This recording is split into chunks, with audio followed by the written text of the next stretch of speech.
പേരാമ്പ്രയിൽ car കത്തി പൊള്ളലേറ്റ് ചികിത്സയിലായിരുന്ന യുവാവ് മരിച്ചു. രജിലാലാണ് മരിച്ചത്. രജിലാലിന്റെ ഭാര്യ സോന നേരത്തെ മരിച്ചിരുന്നു. 2 ആഴ്ച മുമ്പ് പറയുന്നത് ആൾക്ക് വേറൊരു അഫെയർ ഉണ്ടെന്ന രീതിക്ക് എൻ്റെ അടുത്ത് പറഞ്ഞിട്ടുണ്ടായിരുന്നു. കഴിഞ്ഞ 15-ാം തീയതി രാത്രി 9:30 ചെറുവണ്ണൂർ കക്കറമുക്കിൽ വെച്ച് ഓടിക്കൊണ്ടിരുന്ന കാറിന് തീപിടിച്ചത്. 2 ദിവസം മുമ്പ് എൻ്റെ അടുത്ത് പറഞ്ഞു, ഞാൻ ആളെ ഫോണിൽ ഇങ്ങനെ ആളുടെ മിസ് കോൾ കണ്ടപ്പോൾ ഫോൺ എടുത്ത് കൊടുത്തപ്പോൾ അവളെ വല്ല അസഭ്യമായിട്ട് പറഞ്ഞിട്ടുണ്ട്, ചീത്ത പറഞ്ഞിട്ടുണ്ട്, നിറച്ചിട്ടില്ല, അടിക്കാൻ നോക്കി എന്നൊക്കെ പറഞ്ഞിട്ടുണ്ടായിരുന്നു.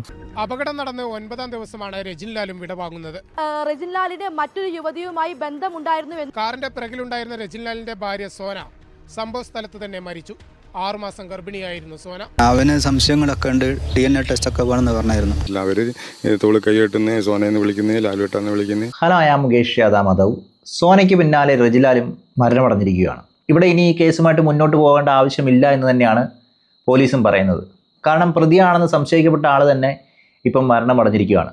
ഇനിയിപ്പോൾ പെട്രോൾ കൊണ്ടുവന്ന സോനയാണെങ്കിൽ തന്നെ, സോനയാണ് അത് കത്തിച്ചിട്ടുണ്ടെങ്കിൽ തന്നെ സോനയുമില്ല.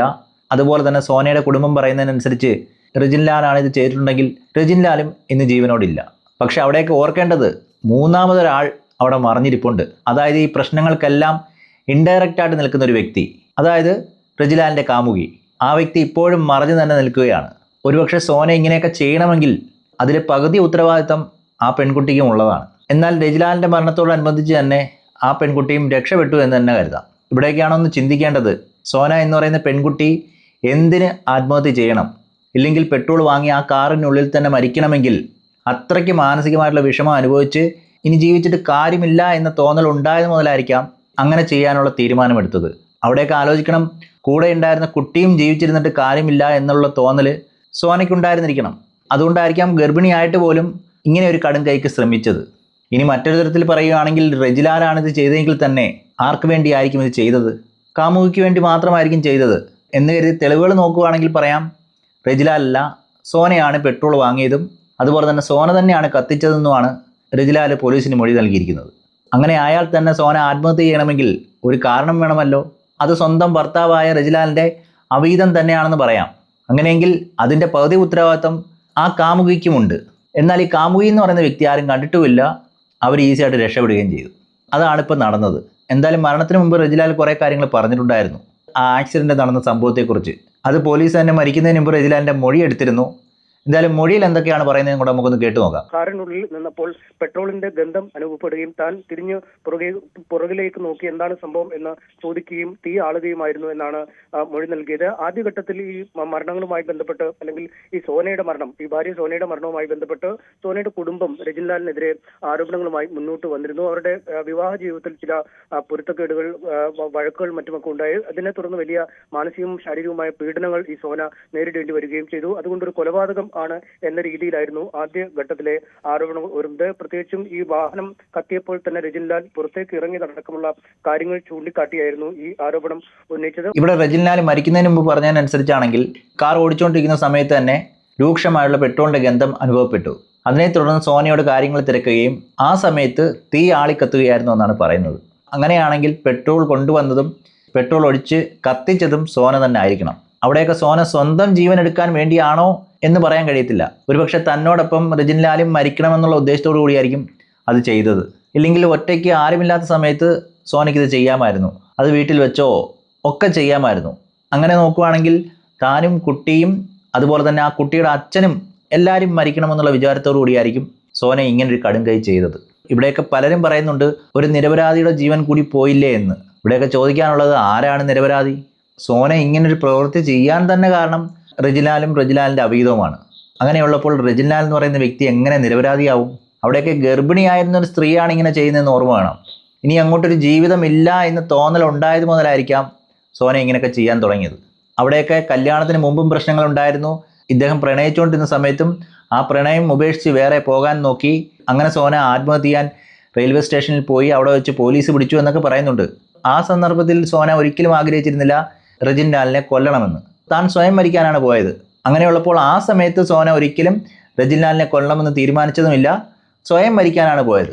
പിന്നീട് കല്യാണം കഴിഞ്ഞും കുട്ടി ഉണ്ടായതിനു ശേഷവും ഇങ്ങനെ പോയപ്പോഴാണ് രജിൻലാലും മരിക്കണമെന്നുള്ള ചിന്ത സോനയ്ക്ക് വന്നത്. അതിന് കാരണം സോനയ്ക്ക് രജിൻലാൽ എന്ന് പറയുന്ന വ്യക്തി ചതിച്ചു എന്നുള്ള തോന്നൽ ഉണ്ടായതുകൊണ്ട് മാത്രമായിരിക്കണം. ഒപ്പം ഈ കാറിന് സാങ്കേതികമായ തകരാറുകൾ, ഈ ഷോർട്ട് സർക്യൂട്ടോ അല്ലെങ്കിൽ എഞ്ചിൻ ഭാഗത്തിന് തകരാറുകളോ മറ്റും ഡീസൽ അല്ലെങ്കിൽ പെട്രോൾ ലീക്കോ അങ്ങനെയൊന്നും പ്രത്യക്ഷമാവുകയും ചെയ്തില്ല. പക്ഷേ പിന്നീട് പോലീസ് ആ ദിവസത്തെ സംഭവങ്ങൾ പരിശോധിച്ചപ്പോഴാണ് അന്ന് വൈകുന്നേരം പേരാമ്പ്രയ്ക്ക് അടുത്തുള്ള ഒരു പെട്രോൾ പമ്പിൽ നിന്നും കന്നാസിൽ പെട്രോളുമായി ഈ സോന പോകുന്ന ദൃശ്യങ്ങൾ ലഭിച്ചത്. ഇതിന് അടിസ്ഥാനത്തിൽ ഒരു നിഗമനത്തിലേക്ക് ഏതാണ്ട് പോലീസ് എത്തി വരികയായിരുന്നു. ഭർത്താവുമായുള്ള ഈ കുഴപ്പങ്ങളെ തുടർന്ന് അല്ലെങ്കിൽ വഴക്കിനെ തുടർന്ന് ഈ സോന പെട്രോൾ ഒഴിച്ച് സ്വയം ആത്മഹത്യ ചെയ്യുകയും ഭർത്താവിനെ കൊല്ലാൻ ശ്രമിക്കുകയും ചെയ്തിരുന്നു എന്ന ഒരു നിഗമനത്തിലേക്കാണ് എത്തിയിരുന്നത്. എന്തായാലും പ്രാഥമികമായ ഒരു വിവരങ്ങളാണ് രജിൻലാലിൽ നിന്നും കിട്ടുകയും ചെയ്തത്. ഈ കാര്യത്തിലൊക്കെ അടക്കം അന്വേഷണം പുരോഗമിക്കുന്നതിനിടെയാണ് ഇപ്പോൾ രജിൻലാലും മരണത്തിന് കീഴടങ്ങിയിരിക്കുന്നത്. ഇവിടെ ഇപ്പോൾ രജിൻലാലിന്റെ മരണത്തിലായാലും അതുപോലെ തന്നെ സോനയുടെ മരണത്തിലായാലും ആ വയറ്റിലുണ്ടായിരുന്ന ജനിക്കാതെ പോയ കുട്ടിയെ ഓർത്തും എല്ലാവർക്കും ദുഃഖമുണ്ട്.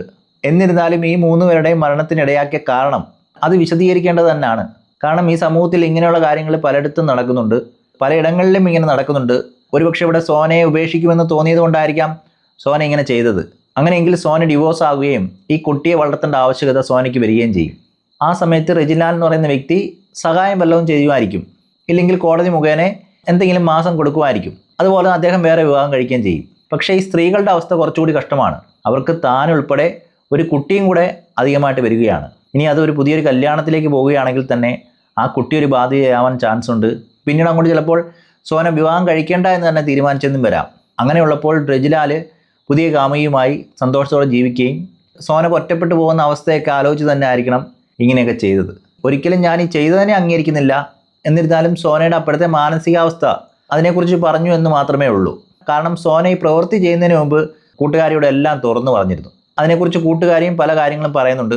സോനയ്ക്ക് അറിയാമായിരുന്നു ഈ റജിലാൽ എന്ന് പറയുന്ന വ്യക്തി അവിടെ പോയതാണെന്നും അവൻ്റെ കാമുകിയെ കാണാൻ പോയതാണെന്നും അതുപോലെ തന്നെ താൻ അഫയറിനെ ചോദ്യം ചെയ്തു എന്നും അതിനെ തുടർന്ന് റജിൻലാൽ തന്നെ ഉപദ്രവിക്കാൻ വന്നു എന്നൊക്കെ സോന പറഞ്ഞു എന്നാണ് കൂട്ടുകാരി പറയുന്നത്. അതിൻ്റെ അടിസ്ഥാനത്തിലാണ് അപ്പോഴുണ്ടാകുന്ന മാനസികാവസ്ഥ നമുക്ക് പല രീതിയിൽ ചിന്തിക്കാൻ കഴിയുന്നത്. എന്തായാലും കൂട്ടുകാരി പറഞ്ഞ കാര്യങ്ങളും കൂടെ നമുക്കൊന്ന് കേട്ടു നോക്കാം. 2 ആഴ്ച മുമ്പ് പറയുന്നത് ആൾക്ക് വേറൊരു അഫെയർ ഉണ്ടെന്ന രീതിക്ക് എൻ്റെ അടുത്ത് പറഞ്ഞിട്ടുണ്ടായിരുന്നു. അപ്പോൾ ഞാൻ ചോദിച്ചിട്ടുണ്ട് നിങ്ങൾക്കത് കൺഫേം ആണോ, എന്തെങ്കിലും പ്രൂഫ് ഉണ്ടോ? ആൾ പറഞ്ഞു ആൾ പിടിച്ച് അതോനോട് ചോദിച്ച് എന്നിട്ടും ആൾ നിർത്തിയില്ല. പിന്നെ ആൾക്ക് വിഷമായിരുന്നു, ആൾ കുറേ സ്ട്രഗിൾ ചെയ്തിട്ടാണ് ആളെ കല്യാണം കഴിച്ചത്. അപ്പോൾ ഞാൻ പറഞ്ഞു നിങ്ങളെ അമ്മേനോടൊക്കെ പറ. ഒരുപക്ഷെ സോനയുടെ നിർബന്ധപ്രകാരമുള്ള കല്യാണം ആയതുകൊണ്ട് തന്നെ ആയിരിക്കണം സോന ഇക്കാര്യങ്ങൾ കുടുംബത്തോട് പറയാതിരുന്നത്. ഇക്കാര്യങ്ങൾ എന്ന് വെച്ച് കഴിഞ്ഞാൽ കൂടുതൽ വിശദമായിട്ടുള്ള കാര്യങ്ങൾ പറയാതിരുന്നത്.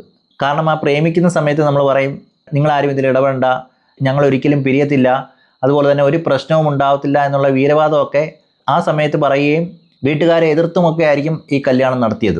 അങ്ങനെയുള്ള സാഹചര്യത്തിലായതുകൊണ്ട് തന്നെ ആയിരിക്കണം വീട്ടുകാർ അവരുടെ വീട്ടിലോട്ട് പോകാത്തതും സോനയെ അവരുടെ വീട്ടിൽ പോയി കാണാൻ ചെല്ലാഞ്ഞതും. അങ്ങനെയുള്ള സമയത്ത് റജിൻലാലിൻ്റെ ഈ അഫെയറിനെ കുറിച്ച് വീട്ടിൽ പറയാൻ ഇവർക്ക് കഴിയില്ല. കാരണം സോനയുടെ സ്വന്തം ഇഷ്ടപ്രകാരം നടത്തിയ കല്യാണമാണ്. അവിടെയൊക്കെ എന്തെങ്കിലും പാളിച്ച പറ്റിയാലും അതുമായിട്ട് വീട്ടിലോട്ട് ചെല്ലുമ്പോൾ വീട്ടിൽ നിന്നും പരിഹാസമായിരിക്കും കേൾക്കേണ്ടി വരുമെന്നുള്ള വിചാരം കൊണ്ടായിരിക്കാം വീട്ടിൽ പറയാഞ്ഞത്. വേണമെങ്കിൽ മറ്റൊരു രീതിയിലും ചിന്തിക്കാം, വീട്ടുകാർ വിഷമത്തിലാവണ്ട, ഇല്ലെങ്കിൽ അവിടെ സാമ്പത്തിക ഭദ്രതയില്ല, അവരെ കൊണ്ടൊന്നും ചെയ്യാൻ കഴിയത്തില്ല എന്നുള്ള തോന്നലുള്ളത് കൊണ്ടും വേണമെങ്കിൽ പറയാം. എന്തായാലും ഇക്കാര്യം വീട്ടുകാരോട് പറയാൻ കൂട്ടുകാർ പറഞ്ഞപ്പോൾ പോലും സോന വീട്ടിൽ പറയാതെയാണ് ഇങ്ങനെയുള്ള പ്രവൃത്തി ചെയ്തത്. അതായത് താനും കുട്ടിയും അതിൻ്റെ അച്ഛനും എല്ലാം മരിക്കട്ടെ എന്നുള്ള നിലയിൽ തന്നെയായിരിക്കും ഈ കടും കൈ ചെയ്തത്. ആൾക്ക് വേറൊരു അഫെയർ ഉണ്ടായിരുന്നു, ഓൾ പിടിച്ച് ചോദിച്ചിട്ട് ആളത് കണ്ടിന്യൂ ചെയ്തു. നാട്ടിലുള്ളൊരു കുട്ടിയാണ് ഒക്കെ പറഞ്ഞിട്ടുണ്ട്. 2 ദിവസം മുമ്പ് എൻ്റെ അടുത്ത് പറഞ്ഞു ഞാൻ ആളെ ഫോണിൽ ഇങ്ങനെ ആളുടെ മിസ് കോൾ കണ്ടപ്പോൾ ഫോൺ എടുത്ത് കൊടുത്തപ്പോൾ അവളെ വല്ല അസഭ്യമായിട്ട് പറഞ്ഞിട്ടുണ്ട്, ചീത്ത പറഞ്ഞിട്ടുണ്ട്, നിറച്ചിട്ടില്ല അടിക്കാൻ നോക്കി എന്നൊക്കെ പറഞ്ഞിട്ടുണ്ടായിരുന്നു. അതെ, നാട്ടിലുള്ളൊരു കുട്ടിയാണ്. പല പ്രാവശ്യം താൻ വിലക്കി, എന്നിട്ടും കേട്ടില്ല. വീണ്ടും അതുമായിട്ടുള്ള അഫെയർ തുടങ്ങി. അത് റജിൻലാൽ നിർത്തുന്നില്ല എന്ന് സോനയ്ക്ക് വ്യക്തമായുള്ള ബോധ്യം വന്നതുകൊണ്ടും അതിനുശേഷം തന്നെ സ്നേഹിച്ചിരുന്ന റജിൻലാൽ ഇക്കാര്യം പറഞ്ഞ് ഉപദ്രവിക്കാൻ വന്നപ്പോഴൊക്കെയാണ് സോനയുടെ മനസ്സ് മാറിയത്. അവിടെ വരെ റജിൻലാലിൻ്റെ അച്ഛൻ പറയുന്നത് രണ്ടുപേരും അടയും ചക്കരയുമായിരുന്നു, നല്ല സ്നേഹബന്ധത്തിലായിരുന്നു, പിന്നെ എന്തുകൊണ്ട് ഇങ്ങനെ ചെയ്തു എന്നാണ് ചോദിക്കുന്നത്. എന്നാൽ റജിൻലാലിൻ്റെ അച്ഛനും ഇക്കാര്യങ്ങളൊന്നും അറിയത്തില്ലായിരിക്കും. സ്വന്തം മകന് ഇങ്ങനെ ഒരു അഫെയർ ഉണ്ടെന്നും അത് നാട്ടിലുള്ള ഒരു പെൺകുട്ടിയാണെന്നും അവർക്ക് പിരിയാൻ കഴിയാത്ത അവസ്ഥയിൽ എത്തിയെന്നുമൊക്കെ റജിൻലാലിൻ്റെ അച്ഛനും അറിയാത്തതുകൊണ്ടായിരിക്കാം ഇവിടെ സോനയെ മാത്രം കുറ്റപ്പെടുത്തുന്നത്. അവിടെയൊക്കെ രക്ഷപ്പെട്ടു പോയത് ആ കാമുകി മാത്രമാണ്, ബാക്കിയുള്ളവരൊന്നും ജീവനോടെ ഇല്ല എന്നുള്ള കാര്യമാണ് എടുത്തു പറയേണ്ടത്. അപ്പോൾ ഞാൻ പറഞ്ഞു നിങ്ങൾ അമ്മേനോട് പറ, അല്ലെങ്കിൽ ഓലെ വീട്ടുകാരോട് പറഞ്ഞാൽ എനിക്ക് ഇതിലൊന്നും ചെയ്യാൻ പറ്റില്ല, ഞാൻ ഓളെ ഇളയതല്ലേ. പിന്നെ അതിന് ശേഷം ഓളെ എൻ്റെ വീട്ടിൽ വന്നിരുന്നു, മരിക്കുന്ന ദിവസം വീട്ടിൽ വന്നിരുന്നു. വീട്ടിൽ ദിവസം വന്ന് ഉച്ചയ്ക്ക് വന്നു. ഞാൻ വർക്ക് ഫ്രം ഹോം ചെയ്യുന്ന ആളാണ്. സോ എനിക്ക് എൻ്റെ വർക്ക് ഉണ്ടായിരുന്നു, അതിൻ്റെ അടുക്ക് അവിടെ വന്ന് ഇരുന്നിട്ടുണ്ട്. പിന്നെ ആൾ വീട്ടിൽ എൻ്റെ വേറെ കസിൻസൊക്കെ ഉണ്ടായിരുന്നു. പിന്നെ ഒരു ടൈം കിട്ടിയപ്പോൾ ഞാൻ ചോദിച്ചു എന്താണെന്ന് വെച്ചു. അപ്പോൾ പറഞ്ഞു ഇങ്ങനെ ലാലോട്ട് ഇങ്ങനെ ഓളെ കാണാൻ പോയതാണെന്ന് എനിക്ക് ഉറപ്പാണ്. ഞാൻ ചോദിച്ചു നിങ്ങൾ ഇങ്ങനെ പ്രൂഫ് ഉണ്ടോ അങ്ങനെയാണ് പോയതില്ല, എനിക്ക് ഉറപ്പാണ്, എനിക്കറിയാവോനാ. അങ്ങനെ അവൾ കുറേ വിളിച്ച് എൻ്റെ വീട്ടിൽ നിന്ന് ഫോൺ എടുക്കുന്നില്ല. പിന്നെ അവൻ്റെ അച്ഛൻ വിളിച്ചു അതിൻ്റെ ഇടയ്ക്ക്. പിന്നെ അന്നേരം അവൻ ഫോൺ എടുത്തിരിക്കുന്നു പറഞ്ഞു അച്ഛൻ വിളിച്ചപ്പോൾ. പിന്നെ ഇങ്ങോട്ട് വിളിച്ചിക്കോളാം, ഇങ്ങോട്ട് വിളിച്ച് ഓൾ ചോദിച്ചു നിങ്ങൾ എവിടെയുള്ളതെന്ന് പറഞ്ഞപ്പോൾ കല്യാണപ്പുര കൂടുതൽ എന്തോ പറഞ്ഞത്. അന്നേരം ഓൾ ചോദിച്ചത് കല്യാണപ്പുരയല്ലല്ലോ ഇത് ബാത്റൂം അല്ലേന്ന്. അപ്പോൾ അവൻ പറഞ്ഞു ഞാൻ ഇനി വിളിച്ചപ്പം ബാത്റൂം കയറിയാണ്. അത് കഴിഞ്ഞ് ഞങ്ങൾ ഈവനിങ് ആയപ്പോൾ എൻ്റെ അടുത്ത് ആവശ്യപ്പെട്ട് നമുക്കൊന്ന് പേരാമ്പ്ര പോകണം. പിന്നെ എനിക്കും പേരാമ്പ്ര പോകേണ്ട ആവശ്യമുണ്ടായിരുന്നു. ഇവിടെ പലർക്കും ഉണ്ടാകുന്നൊരു സംശയമാണ് പെട്രോൾ ആര് വാങ്ങിച്ചതെന്നും അതുപോലെ തന്നെ പെട്രോൾ ആര് കത്തിച്ചതെന്നും. ഇവിടെയൊക്കെ എടുത്തു പറയേണ്ട ഒരു കാര്യമുണ്ട്, സോനയാണ് ഇതെല്ലാം ചെയ്തതെന്ന് പൂർണ്ണമായിട്ട് തെളിയിക്കാൻ കഴിഞ്ഞിട്ടില്ല. കാരണം പെട്രോൾ വാങ്ങിച്ചത് സോനയാണെങ്കിലും അത് ആരുടെയെങ്കിലും നിർദ്ദേശപ്രകാരമാണോ വാങ്ങിയെന്നുള്ളത് ഇതുവരെ തെളിഞ്ഞിട്ടില്ല. ഒരുപക്ഷെ വേണമെങ്കിൽ സംശയിക്കുന്നവർക്ക് സംശയിക്കാം, റെജിൻലാൽ പറഞ്ഞിട്ടാണോ പെട്രോൾ വാങ്ങിയത്, കൂട്ടുകാരി വേറെ സ്ഥലത്തോട്ട് പോയ സമയത്ത് റെജിൻലാൽ ഫോൺ വിളിച്ചോ, പെട്രോൾ വാങ്ങണമെന്ന് പറഞ്ഞോ, അതോ ഇതിനു മുമ്പ് പറഞ്ഞിരുന്നോ എന്നൊന്നും അറിയത്തില്ല. അതുകൊണ്ട് തന്നെ ആരുടെ നിർദ്ദേശപ്രകാരമാണ് അല്ലെങ്കിൽ തന്നെ സ്വന്തമായിട്ട് തോന്നിയാണോ പെട്രോൾ വാങ്ങിയെന്ന് വ്യക്തമായിട്ടില്ല. അതുപോലെ തന്നെ ഈ പെട്രോൾ കാറിനുള്ളിൽ വെച്ച് കത്തിച്ചത് ആരാണെന്നും അറിയില്ല. റെജിൻലാലിൻ്റെ മൊഴിയിൽ പറയുന്നത് പെട്രോളിൻ്റെ മണം അനുഭവപ്പെട്ടു, അത് സോനയോട് തിരക്കിയപ്പോൾ തന്നെ പെട്ടെന്ന് പൊട്ടിത്തെറിക്കാനുണ്ടായെന്നാണ് പറയുന്നത്. ഇതൊക്കെ റെജിൻലാലിൻ്റെ മൊഴിയാണെന്ന് മാത്രമേ പറയാൻ കഴിയത്തുള്ളൂ. ഇതിലെത്രമാത്രം സത്യമുണ്ടെന്ന് ഇതുവരെ തെളിഞ്ഞിട്ടില്ല. അതുകൊണ്ട് തന്നെ സോനയാണിത് ചെയ്തതെന്ന് 100% ഉറപ്പോടെ പറയാൻ കഴിയത്തില്ല. ഇനിയിപ്പോൾ റെജിൻലാൽ ആയാൽ തന്നെ അവിടെയും സംശയത്തിൻ്റെ നിഴലിൽ തന്നെയാണ് രണ്ടുപേരും. ഞങ്ങളിങ്ങനെ ഒരു അമ്പല ദർശനത്തിന് പോകേണ്ട ഒരു ആവശ്യം ഉണ്ടായിരുന്നു. അപ്പോൾ പറഞ്ഞ് പേരാമ്പ്ര പോകാമെന്നാണ്. പിന്നെ ആൾ ആദ്യം ബാദുഷേൻ്റെ അവിടെ ഇറങ്ങി അവനോട് ഇവിടുന്ന് വേണ്ട നമുക്ക് അങ്ങോട്ട് പോകാമെന്നാണ്. അപ്പോൾ ആൾ കനറ ബാങ്ക് കയറി ATM നോക്കി എനിക്ക് ബാലൻസ് ഒക്കെ ഉണ്ട്. അങ്ങനെ ആൾ ചായപ്പൊടി പോയി ചായ കുടിച്ച് ബൈപ്പാസ് തന്നെ അവിടുന്ന് ചെമ്പ്ര റോഡ് മേലെ എൻ്റെ ഫ്രണ്ട് ഇറക്കി തന്ന ആളെ ഇറക്കി തന്ന എന്നോട് നീ എൻ്റെ സാധനം പോയി വാങ്ങിക്കോ, ഞാൻ അപ്പോഴത്തേക്ക് വാങ്ങി വരുന്നു. ഞാൻ പറഞ്ഞു ആയിക്കോട്ടെ. ഞാൻ അവിടുന്ന് റൈറ്റിലേക്കും എനിക്ക് സ്റ്റാൻഡിലേക്ക് ഫാൻസി ഇല്ല, അങ്ങോട്ടും പോയി ഓള് ലെഫ്റ്റിലേക്കും പോയി ഞാൻ സാധനം വാങ്ങി വരുമ്പോഴേക്ക് ഓള് വന്നിട്ടുണ്ട്. പിന്നെ അങ്ങനെ ഞങ്ങൾ വീട്ടിൽ വന്ന് എൻ്റെ റൂമിൽ വന്നിട്ട് ഓൾ സംസാരിക്കുകയൊക്കെ ചെയ്തിട്ടുണ്ട്. വന്ന സമയത്ത് കുറച്ച് ഇമോഷണലി ബ്രേക്ക് ആയിട്ട് പോലെ ബോഡി ലാംഗ്വേജിൽ എനിക്ക് തോന്നിയത്. പക്ഷെ പോകുന്ന സമയത്ത് എൻ്റെ അമ്മേൻ്റെ അടുത്തൊക്കെ വന്ന് സംസാരിച്ച് അങ്ങനെ നടന്നൊരു 10 മിനിറ്റ് കഴിഞ്ഞാൽ വന്ന് എനിക്ക് ഓന ഇതൊക്കെ പറഞ്ഞപ്പോൾ പിന്നെ ഓന് വേറെ അഫെയർ ഒക്കെ ഉണ്ടെന്ന രീതിക്ക് കാരണപ്പോൾ എനിക്ക് ഫേസ് ചെയ്യാൻ ഒരു ബുദ്ധിമുട്ടുണ്ടായിരുന്നു. അപ്പോൾ ഞാൻ ഓൻ്റെ അടുത്ത് പോയിട്ടില്ല ഉണ്ടാണെന്നും അങ്ങനെ വന്ന് ഓളെ കൂട്ടിപ്പോയത്. അത്രയും നടന്നതാണ്. അവിടെയൊക്കെ സോനയാണിത് ചെയ്തതെങ്കിൽ സോന നല്ല രീതിയിൽ ചിന്തിച്ച് തന്നെയായിരിക്കണം ഈ പ്രവൃത്തി ചെയ്തത്. കാരണം പെട്ടെന്ന് ചെയ്തൊരു പരിപാടിയല്ല. ഈ കന്നാസ് ഒപ്പിക്കുക, അതുപോലെ തന്നെ അഫെയർ ഉണ്ടെന്ന് കൂട്ടുകാരിയോട് പോയി പറയുക, കടുത്ത മാനസിക സംഘർഷത്തിലാവുക, അതൊക്കെ കുറേ നാളായിട്ട് നടന്നതാണ്. കാരണം റെജിലാൻ്റെ അവീതം പൊക്കിയ സമയത്ത് മുതൽ, അതായത് ഫോൺ പരിശോധിച്ചപ്പോൾ മുതൽ പല കാര്യങ്ങളും സോനയ്ക്ക് മനസ്സിലായി. അതിനെ തുടർന്ന് ചോദിക്കുകയും സ്നേഹത്തോടെ ഇരുന്ന റെജിൻലാൽ പിന്നീട് ഉപദ്രവിക്കാൻ തുടങ്ങിയെന്നൊക്കെ പറയുന്നത് അതുകൊണ്ട് തന്നെ ആയിരിക്കണം. അതുപോലെ തന്നെ ആ കാറിൻ്റെ പിൻസീറ്റിൽ എന്തിനിരുന്നു എന്നുള്ള ചോദ്യവും വളരെ സംശയത്തോടെ മാത്രമേ കാണാൻ കഴിയത്തുള്ളൂ. കാരണം സോനയെ കാണുമ്പോൾ ഗർഭിണിയാണ് അല്ലെങ്കിൽ അവശ നിലയിലാണ് എന്നൊന്നും നമുക്ക് തോന്നത്തില്ല. നല്ല ഉത്സാഹത്തോടെ ഇല്ലെങ്കിൽ എന്തൊക്കെയോ കരുതിക്കൂട്ടി ഉറപ്പിച്ചതുപോലെയാണ് സോനയുടെ നടത്തവും പ്രവൃത്തിയൊക്കെ നമുക്ക് ആ CCTVയിൽ കാണാൻ കഴിയുന്നത്. അങ്ങനെയുള്ളപ്പോൾ എന്തുകൊണ്ട് ബാക്ക് സീറ്റിൽ ഇരുന്നു? പലരും പറഞ്ഞിരുന്നു ഗർഭിണി ആയതുകൊണ്ടായിരിക്കാം ബാക്ക് സീറ്റിൽ പോയിരിക്കുന്നതെന്ന്. പക്ഷെ അതിൽ പലർക്കും സംശയം തോന്നി എന്നുള്ളതാണ് എടുത്തു പറയേണ്ടത്. അതുകൊണ്ട് തന്നെ ഇതൊക്കെ സംശയങ്ങളാണ്. സോന ഇത് ചെയ്തിട്ടുണ്ടെങ്കിൽ തന്നെ സോന എല്ലാം ആലോചിച്ചുറപ്പിച്ച് തന്നെയായിരിക്കാം ഇങ്ങനൊരു പ്രവൃത്തി ചെയ്തത്. അവിടെയൊക്കെ നശിച്ചു പോയത് ആ കുടുംബം മാത്രമാണ്, രക്ഷപ്പെട്ടത് കാമുകി മാത്രം. ഇപ്പോഴും ഇതിൻ്റെ ഒരു പാർട്ടായിട്ടുള്ള കാമുകി ആരും കാണാതെ പ്രത്യക്ഷത്തിൽ പോലും വരാതെ മറഞ്ഞു നിൽക്കുകയാണ് എന്നുള്ളതാണ് എടുത്തു പറയേണ്ടത്.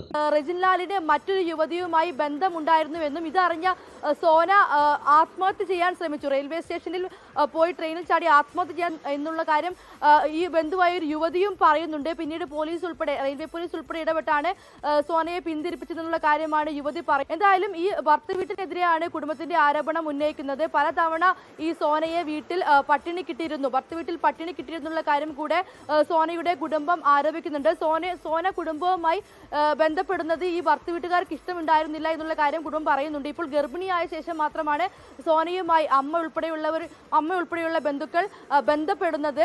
2 മാസത്തോളം ശേഷം ഈ സോന പാലേരിയിലെ സോനയുടെ വീട്ടിലായിരുന്നു. പിന്നീടാണ് റിജിന്റെ കക്കറമുക്കിലെ വീട്ടിലേക്ക് വിളിച്ചുകൊണ്ട് പോയത്. ഈ സംഭവം നടക്കുന്ന ദിവസവും അവർ ബന്ധുവീട്ടിൽ പോയി തിരിച്ചു വരികയായിരുന്നു. ആ സമയത്താണ് ഈ സംഭവം നടക്കുന്നത്. എന്തായാലും ഇതിൽ കൂടുതൽ അന്വേഷണം വേണമെന്നുള്ള ഇവിടെയൊക്കെ കുടുംബം തന്നെ ഒറ്റ നിമിഷം കൊണ്ട് ഇല്ലാതാവുകയാണ് ചെയ്തത്. ഒരു ഭാഗത്ത് റെജിൻലാലിൻ്റെ കുടുംബത്തിന് ഇത് അറിയുമെന്ന് അറിയത്തില്ല. പക്ഷേ ആ പേരൻസ് പറയുന്നത് അവർ നല്ല സ്നേഹത്തിലായിരുന്നു, പ്രശ്നങ്ങളൊന്നും ഇല്ലായിരുന്നു, പിന്നെ എന്തുകൊണ്ട് ഇങ്ങനെ സംഭവിച്ചു എന്നാണ് അവർ പറയുന്നത്.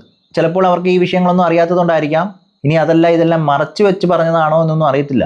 അതുപോലെ തന്നെയാണ് സോനയുടെ കുടുംബവും. സോനയുടെ കുടുംബത്തിൻ്റെ അവസ്ഥ വളരെ മോശമാണെന്നാണ് അറിയാൻ കഴിയുന്നത്. സാമ്പത്തികമായിട്ട് താഴ്ന്ന സ്ഥിതിയിലാണ് സോനയുടെ കുടുംബം. ഒരുപക്ഷെ അവിടെയൊക്കെ സോന ചിന്തിച്ച് കാണുമായിരിക്കാം, റെജിൻലാൽ തന്നെ ഉപേക്ഷിച്ച് വേറൊരു ജീവിതമായിട്ട് മുന്നോട്ട് പോവുകയാണെങ്കിൽ താൻ ഒറ്റപ്പെടും, താൻ വീട്ടുകാർക്കൊരു ബാധ്യതയാകും എന്നുള്ള തോന്നലൊക്കെ ഉള്ളത് കൊണ്ട് തന്നെ ആയിരിക്കാം ഈ പ്രവൃത്തി ചെയ്തത്. അവിടെയൊക്കെ ഓർത്തിരിക്കേണ്ട ഒരു കാര്യം എന്ന് വെച്ച് കഴിഞ്ഞാൽ തൻ്റെ വയറ്റിൽ വളരുന്ന ആ കുട്ടിയെപ്പോലും ആ സമയത്ത് ഓർത്തില്ല എന്നുള്ളതാണ് എടുത്തു പറയേണ്ടത്. ആ കുട്ടി വളരേണ്ടി വരുന്നത് മോശം അവസ്ഥയിലായിരിക്കും എന്നുള്ള തോന്നലും ചിലപ്പോൾ വന്നതുകൊണ്ടായിരിക്കാം ഇങ്ങനൊരു കടും കൈക്ക് മുതിർന്നത്. എന്തായാലും ഈ വീഡിയോ നിർത്തുന്നു. അടുത്ത വീഡിയോയിൽ കാണുന്നവരേക്കും ഓക്കെ, ബൈ, സീ യു.